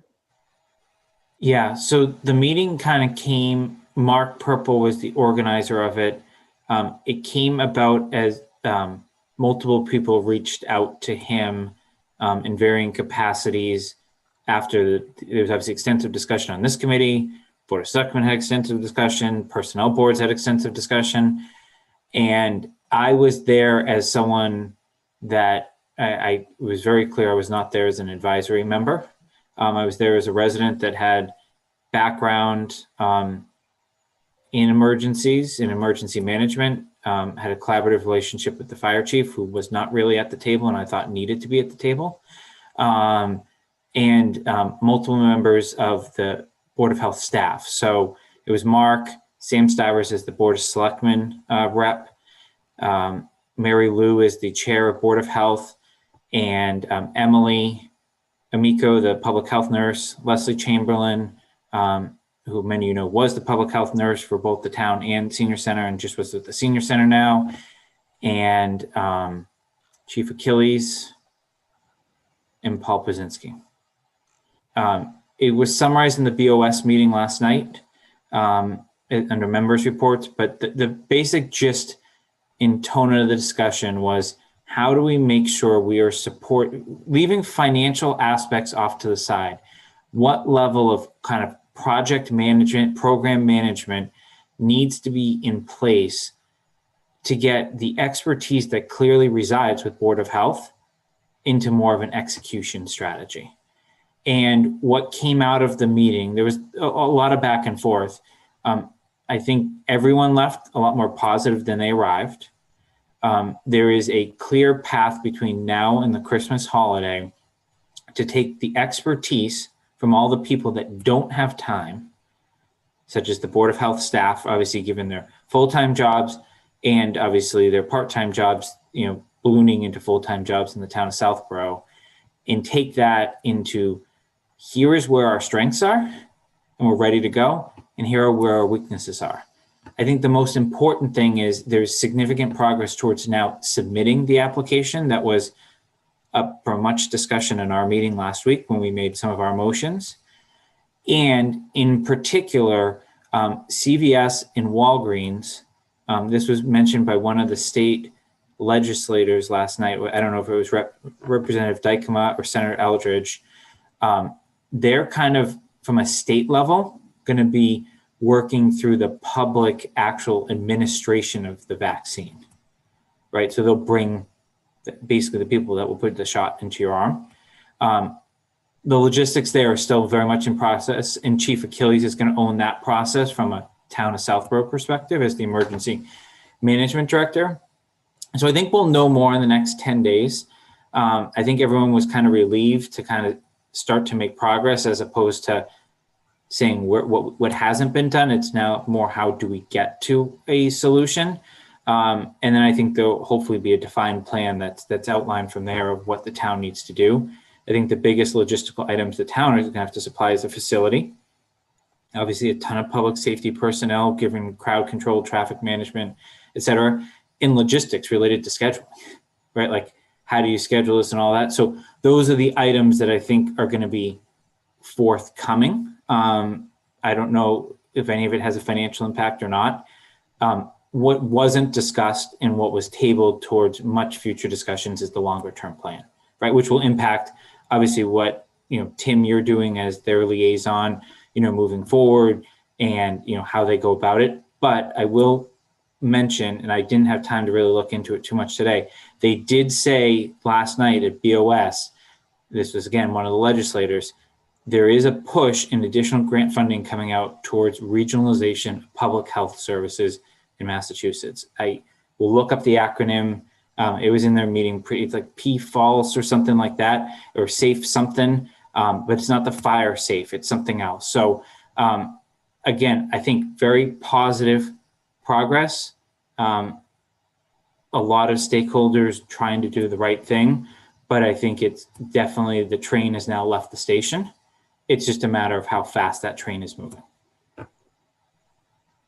And I'd like to add that it's clear that the Board of Selectmen have put they want Mark Purple to take the lead on this, take charge of this and handle this. So he seems to be invigorated with this. So I think that things are probably going the right direction. And Tim Martell, I've asked Mark to make sure he keeps you posted as liaison to the Board of Health, and you certainly, of course, are welcome to attend the meetings. You and Jason are just two, so you wouldn't have a quorum problem. So he's going to do that too going forward. Got it. Okay. Anybody have any other questions as far as Board of Health issues and trying to make sure that we support them? All right, so I'm going to keep going. Discussion of the changes to advisory bylaw. So where we left it when we talked about this last is we've agreed that we're going to add a vice chair. We've agreed that we're going to recommend that the committee members be reduced from 9 to 7. So those, I think, are non-controversial. The one that we've got to try to flesh out tonight, if we can, is the issue where advisory can or cannot be on other committees. So since we met last time where John Butler was part of it, he has sent everybody an email where he has thought more about it and added more thoughts to it. So the issue on the table tonight is, do we believe that it's as simple as changing the current bylaws so that advisory members can be on any committee, one other committee, and it doesn't have to be an ad hoc committee? And as we know, the example that's in front of us is the Capital Planning Committee, where we've got 3 advisory members on it currently. It is ad hoc.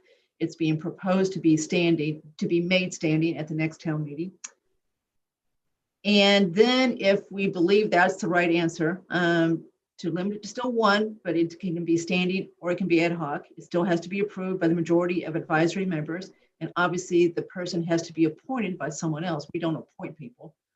So the Board of Selectmen, Planning Board, Town Moderator, whoever is doing the appointment would obviously have to agree on the person.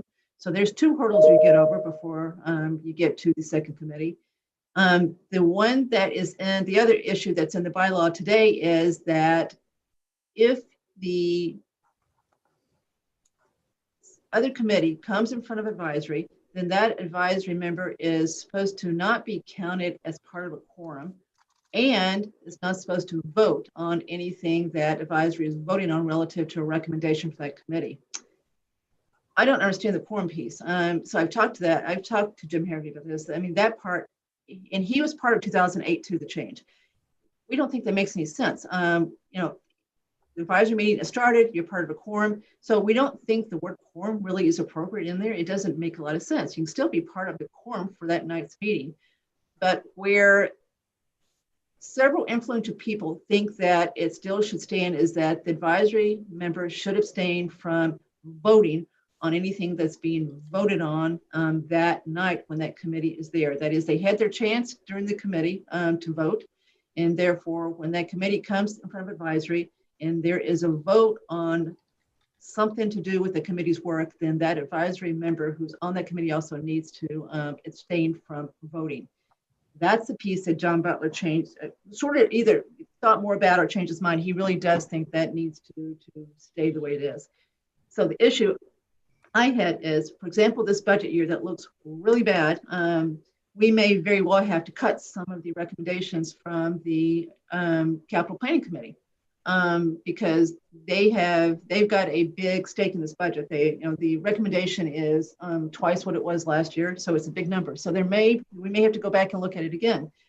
So therefore, I thought that it would be appropriate that the advisory committee members who are also on that would be able to basically change their mind if they needed to because of circumstances that have occurred. But I guess the other way to look at it is capital planning could also revote it. So you could be part of asking capital planning to look at it again. And that's where you could get your basically second chance to rethink something now that you know what the overall budget looks like.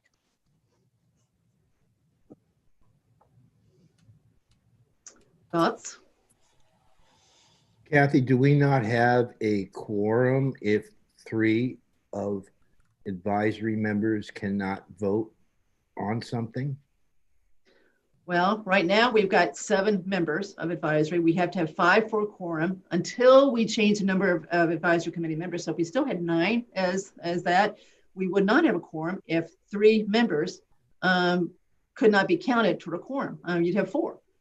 So that would be the case. I do believe that we probably will get the committee reduced from 9 to 7. So you would need 4 instead of 5.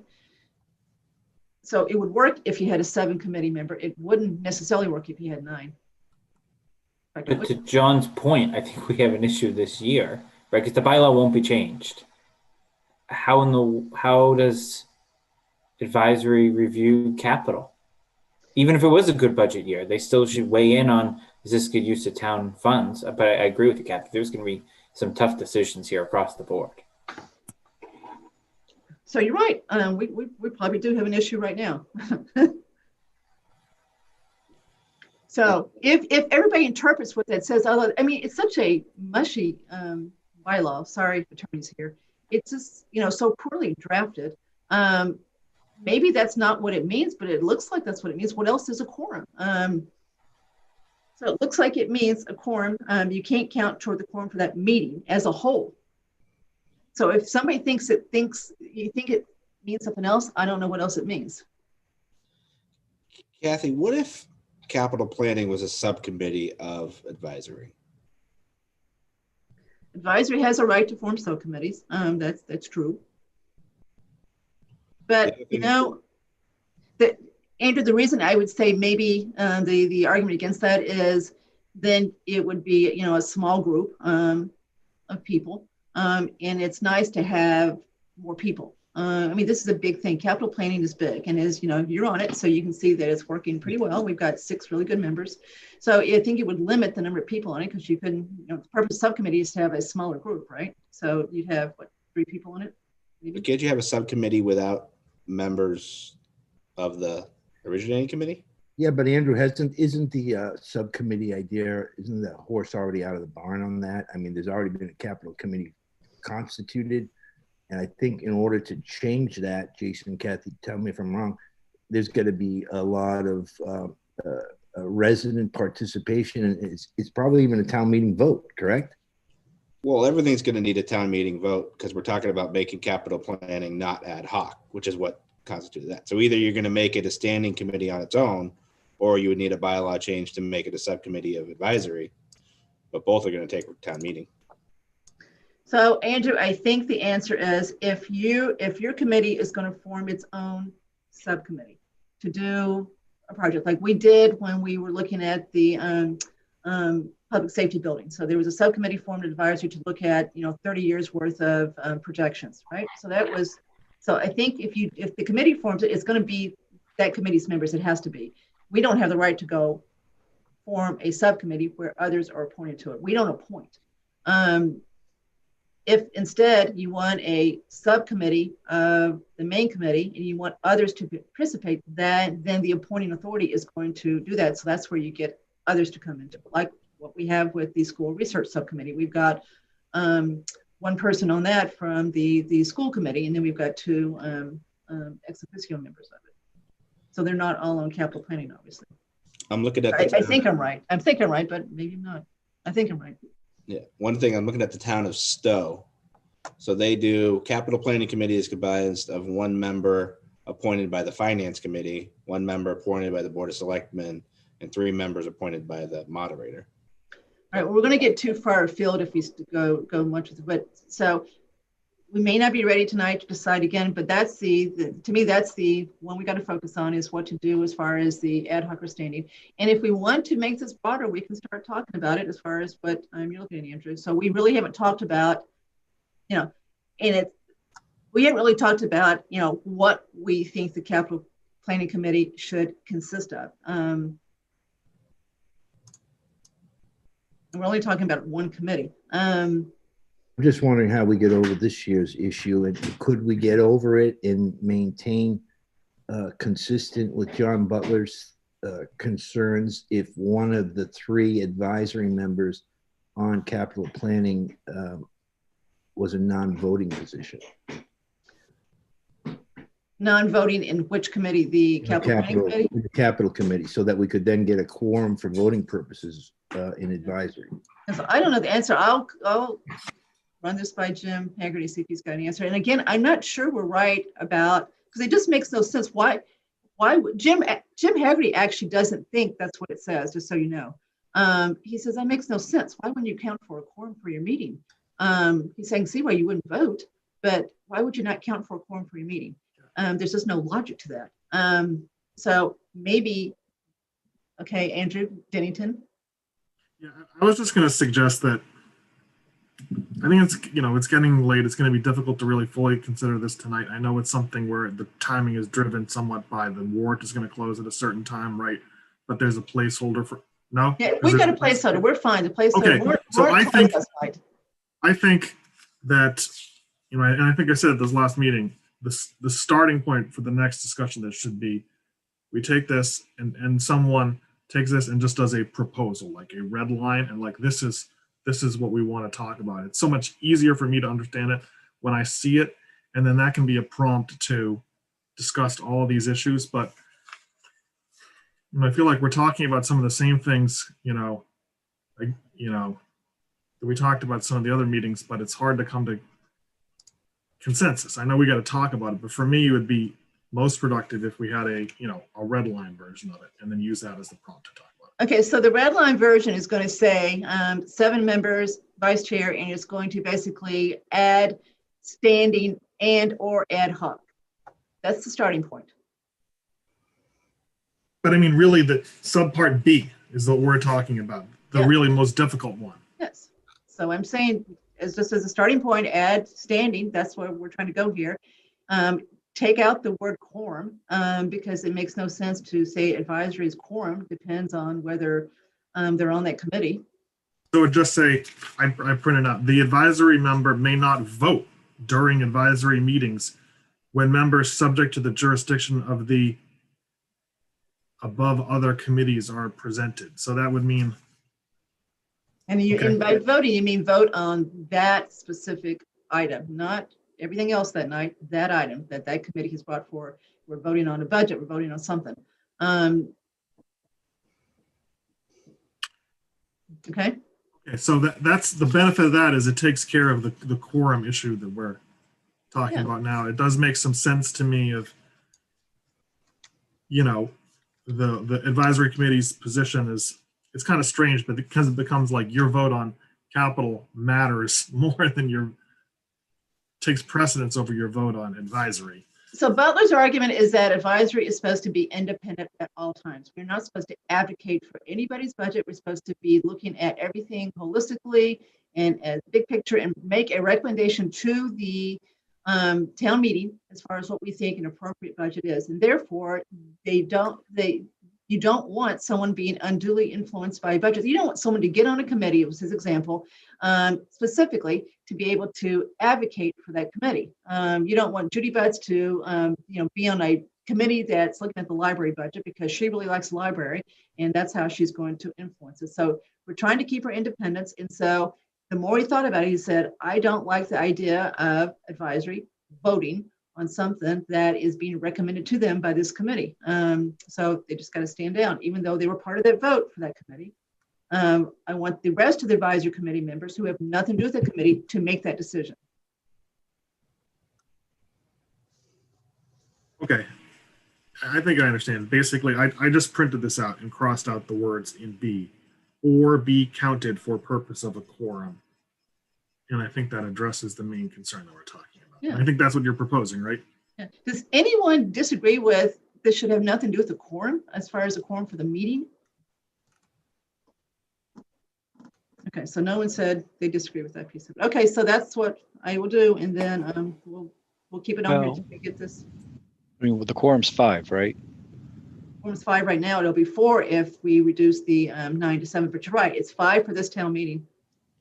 Okay, so if we have a quorum of 4 and 4 people show up, 3 of them are on capital, that means 1 person gets to decide.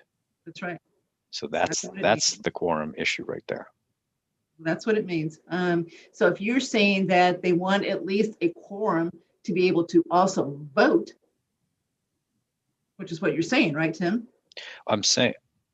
So it's not a quorum for the meeting. You're saying you want a quorum, a majority of advisory members to be able to not only be there for the meeting, but you want at least that many votes, independent votes. You don't want one person left standing voting. Can't just have 1 person voting. Well, you actually can in this case. You shouldn't. I mean, you shouldn't. Right. That's right. What, So yeah, I'm not certain how to solve this. I think the quorum should be stricken, and I would hope that John, would be willing to compromise on that point at a minimum. Otherwise, that's the situation he's going to find the town in. I think Jason pointed this out right. We've got a problem right now.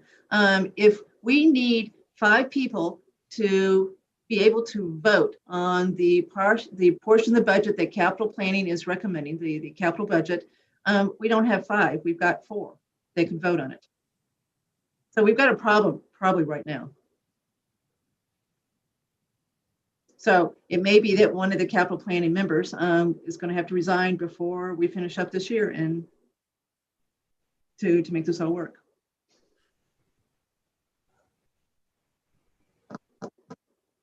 Well, you always hate to lose people who are dedicated and committed. And if we had a wealth of people banging on the doors to jump onto committees, we certainly might not have this problem. But the reality is we do. Mm. And of course, town meeting is going to want, I would think, advisories input on some of these capital items if we don't agree. Yep. But again, we can't vote on it. So you know what? I think we need to come up with some solution, or at least a Band-Aid approach through this town meeting season, if you will. So I will talk to Jim Haggerty tomorrow and make sure he agrees that we got an issue for this year. Jason, are you still here? Yeah. Is he still here? You videos yourself. Oh, there he is. Okay. So I'll talk to Jim Haggerty tomorrow and see if he agrees we've got a problem for this budget year, as far as advisory having enough people to vote on the capital budget piece of the budget. and we'll have to go from there. Jason, did you just realize what you said tonight? Yeah, my computer restarted on me. Sorry. Because I had thought about this as far as advisory having an issue with being able to vote on the capital budget. I was just trying to figure out what other towns were doing, and I just found a good one from Holland. So basically, it's the regular like finance board, advisory board consists of this many members appointed by the moderator. But they have a member of the finance board shall be allowed to serve on other town committees if said committees do not have a budget reviewed by the finance board. I kind of like that. Like capital doesn't have a budget. They're just reviewing the other budgets. Well, that essentially neuters advisory, correct? If there's 3 members. Yeah, it neuters advisory as far as being on anything that has anything to do with the budget. You could do things like, so in the past, what's advisory been on? They were on the road committee. They were on the town manager committee. So they've been on committees in the past, but I can't. Public safety building committee wouldn't have had their own budget. Yes. Well, yeah, I guess they didn't have a budget in the way we're talking about it. Yeah. So there's one. Yep. So there's one. So you're right. Maybe, with the committees we've been on haven't been, people are committees with department budgets that need to come from advisory. All right. So we got work on this. Every time I think we're getting close, it gets more complicated. So we're trying to solve a problem and we didn't realize we already had a problem. Okay. Anybody else want to make a comment on that one before I go on? All right. So I'll keep everybody posted as to what Jim says. Okay. Nothing to add tonight as far as the review of the number of schools. That's going to happen middle of January when we get our demographic report back from NASDAQ, where we'll know whether it's even a possibility. So that's just going to stay there till we've got news to actually impart. Review of calendar. You may notice that I have changed the second January meeting from the 13th to the 14th. So everyone should have got an invite for the 14th, which is a Thursday. The 13th, the school committee is meeting and they are actually going to talk about this report from NASDAQ, the demographic report. So Jason and I we thought that we needed to attend that. So I have changed it to the 14th, but I want to make sure that I'm going to have a quorum.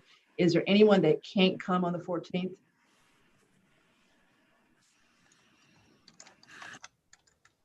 So I don't see anyone saying they can't, so I'm assuming that's okay. So you've got your invite there, so it's officially changed. All right, and then Karen Galligan will get rescheduled for either the 6th or the 14th, depending on how it fits. So I'll take a look at it and get that changed quickly as far as when we're going to see her. All righty. Okay. Any other matters properly brought forth by anyone on advisory? Okay, Kathy, so our next meeting is January 6th, correct? Yes, John, we've got a break finally. I know, okay. Yes, we got a break. And it's January can you 6th. just remind me again, I know I've got it somewhere buried in my notes, which department's budgets we will be discussing on that night? Yeah, I'm going to resend that to everybody. I sent it, but I'm not sure based on the fact that Tim didn't know when Board of Health was that you got it. So I will send it, but let me just. Okay, you don't have to do it now. I just, I'm going to do it as soon as we. I need to sit down with the senior center before they present their budget, and I don't know if that's going to be on the 6th or some other day. I believe they are the 6th, but I'm going to send it as soon as we hang up. As soon as Thank as soon as we adjourn. Kathy, Right. one item was just that I was surprised with that the trustees of the library have the authority to change some of the funding around, but I wasn't sure how that jives with either the capital policy or the new selectmen's $5,000 policy. I was surprised at that statement too, and I didn't say anything on purpose because I wanted to check. I don't think they've got any more authority than anybody else, to be perfectly frank, as far as how you move items around. So I'm not aware of any specific authority that an appointed or elected board has to move items around any more than any other department does. So I don't know that they're right, Andrew, but because I didn't know for sure. Yeah, just food for thought. I was just. So I heard that. Okay. Anything else? Hey, Kathy, one question I just have as a result of a comment you made earlier this evening, being that this budget situation appears to be in one of the worst positions or right now that you've ever seen. And my question for the group is, last year when we were sharpening and resharpening for the third time the budget to get it down as low as we could, because of the COVID, et cetera. I think we all knew at that time, or we all should have known at that time, that, we're really just kicking this down the road for a year. So my question to you, all of us, and Kathy, you in particular, is the numbers that we see now, how much do you attribute that to, kicking the can down the road as opposed to any sort of new revenue, new growth issue? And it's a big issue. And again, it may not be appropriate to talk of right now, but your comment kind of awakened me from my dogmatic slumber to ask the question. So I'm going to give you an educated guess. It's not perfect, but I think I'm in the ballpark. So right now, if you add into the budget what the schools have told us so far, which is still preliminary, you've got a projected 9.1% year-over-year tax increase to residents. What that doesn't take into account is the fact that I believe that the split between residential valuations and commercial, industrial, personal property, which is about an 80-20 split, is going to change when Paul Sabelli does his 1/1/21 valuations, and it's going to increase the residential piece, which means that that 9.1 goes up to something else. It's just like when we worry about how Algonquin's going to get split between the two towns. The last few years, the split has been favorable to Southport because our percent of kids there has gone down.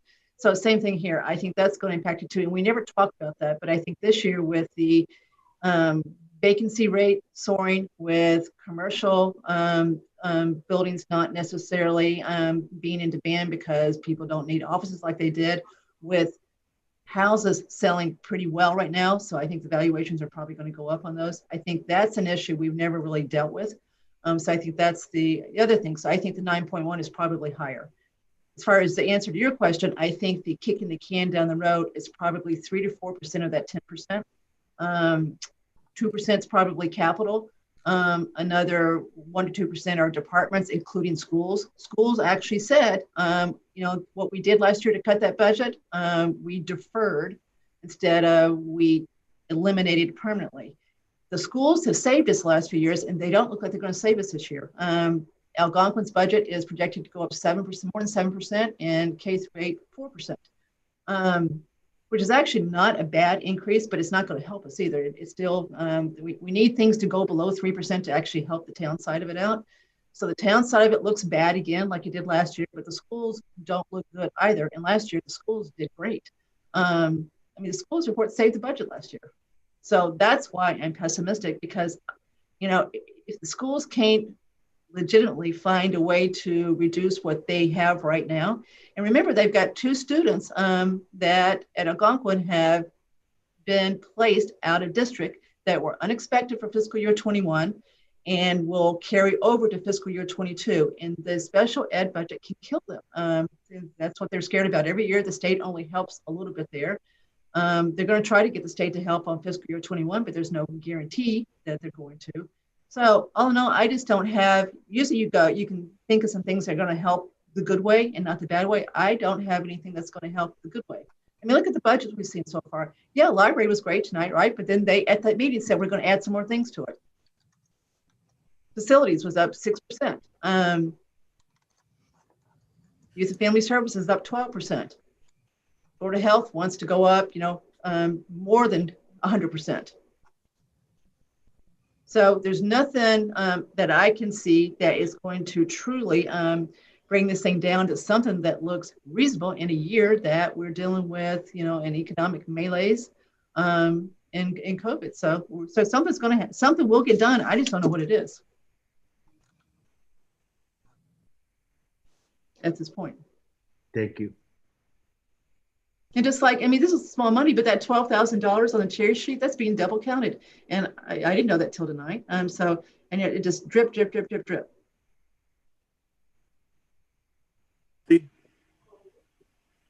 Go ahead, Andrew. Sorry, and this may be, what about the bringing back the meals tax, the local meals tax? It's absolutely going to get voted on as it stands right now, but it may not help that much immediately. It will help eventually. But you know, the restaurants are in such bad shape. They've got to have customers for you to generate tax. So you know, the restaurants are truly teetering in this town. So I don't know who we're going to have left on July 1st. They've got to find a way to survive the next 6 months. So yes, eventually I think that will help, because I assume at some point, you know, restaurants will come back. But boy, are they struggling right now. So that may be 125,000 a year if you look at what the sales were before the pandemic. So it's good money. But we need to cut $2 million. And that figure, Kathy, includes the percentages you referenced to the schools? Yeah. So, okay. Yeah. So, okay. You ready? Okay. Any public with us? No, there's not. Okay, I don't think you have anyone up there. Excuse me? I don't see anybody. They've all left us. All right. So can I have a motion to adjourn? So moved. Second. Roll call. Judy. Unmute. That's why you never heard me when I tried to say something. Now I get it. No, yes, let's adjourn. Aye, Judy. Aye for Cook. Mr. Dennington. Aye. Jason. Aye. Tim. Aye. Andrew Pfaff. Aye. Mr. Rooney. As Judy said, let's adjourn. Okay, 7-0. Good night, everyone. Happy holidays. Safe driving. Okay. Bye, Claire. Take care. Bye-bye. Please. Bye.